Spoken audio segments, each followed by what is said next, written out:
Hey historians, Mr. Birch here. Welcome to 8th grade social studies test practice questions. Today we're going to be talking about the US-Mexican War.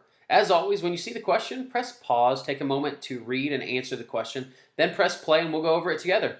Let's get started. All right, so in 1830, we're looking at the chart here at the above. 1830, the Indian Removal Act is signed into law. 1833, the American Anti-Slavery Society is founded. And then we have a gap of a few years. 1844, the first telegraph message is sent. 1845, Texas is admitted to the Union as a slave state. So our question, which event on the timeline contributed most directly to the outbreak of the US-Mexican War? One thing I want you to pay close attention to is don't assume that this gap must be where the war happened just because there's a large gap here. Just look at this closely. You see that there's a medium gap because it's 3 years. We see a tiny gap because it's 1 year. And then we see a large gap because it's 11 years. So don't make assumptions without looking closely at the image. So what is the question asking? What contributed most directly to the US-Mexican War?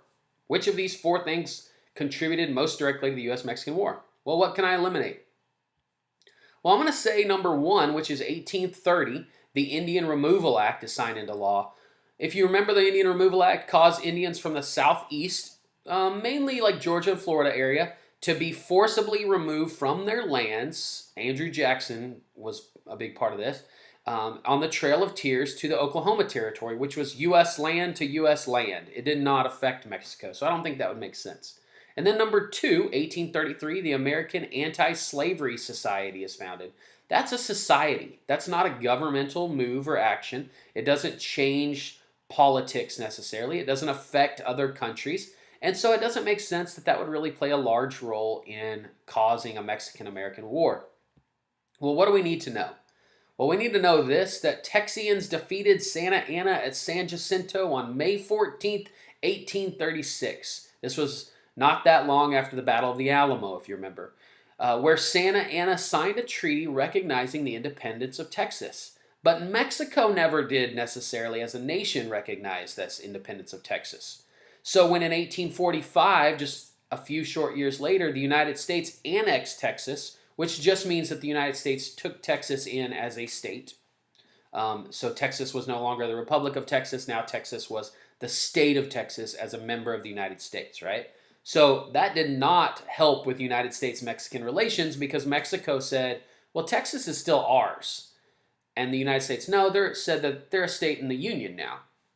So obviously this was a very bad step towards Mexican-American relations. This eventually led to Mexican troops attacking U.S. troops on the Texas border, sparking the U.S.-Mexican War, also known as the Mexican-American War. But there is more to this story. So we can assume there that the best answer here is Texas is admitted to the Union as a slave state. The slave state part really didn't affect the Mexican relations. What it was is that Texas is admitted to a union. Texas is part of the United States. That's what's ended up provoking this probably most directly. Again, so Mexican-American War, 1846 to 1848. The map on the right shows some of the battles and troop movements. Eventually, the United States government sent troops all the way into Mexico City to eventually win the war and defeat the Mexican army. Annexing Texas really made Mexico mad and eventually led to the war, as we said. Well, President Polk was the president at this time, and he provoked Mexico by placing troops right down here on the Texas-Mexico border, knowing that Mexico still claimed Texas as their own. And yes, it did provoke the troops. Mexico attacked and began the war. Well, Polk was a manifest destiny man. Manifest destiny, as we remember, is the idea that America's destiny was to go from sea to shining sea. All this land, yes, Mexico currently had it. Yes, maybe this area the British claimed, but we were going to take it all. It was all going to be American. It was all going to be the United States. It was our manifest destiny to have that. Well, annexing Texas and winning this Mexican-American War eventually led to Mexico ceding this whole green area, you see, and Texas gaining, or the United States gaining Texas, of course.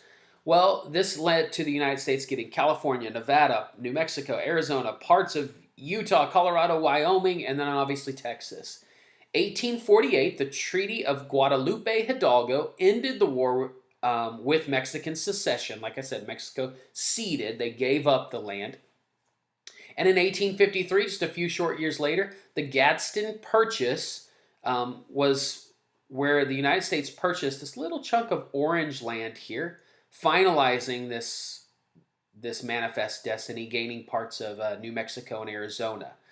The Gadsden Purchase there. And it's worth noting that when the United States defeated Mexico and Mexico ceded the land, they didn't just give it up. The United States paid them, I believe it was $15 million for all of this land.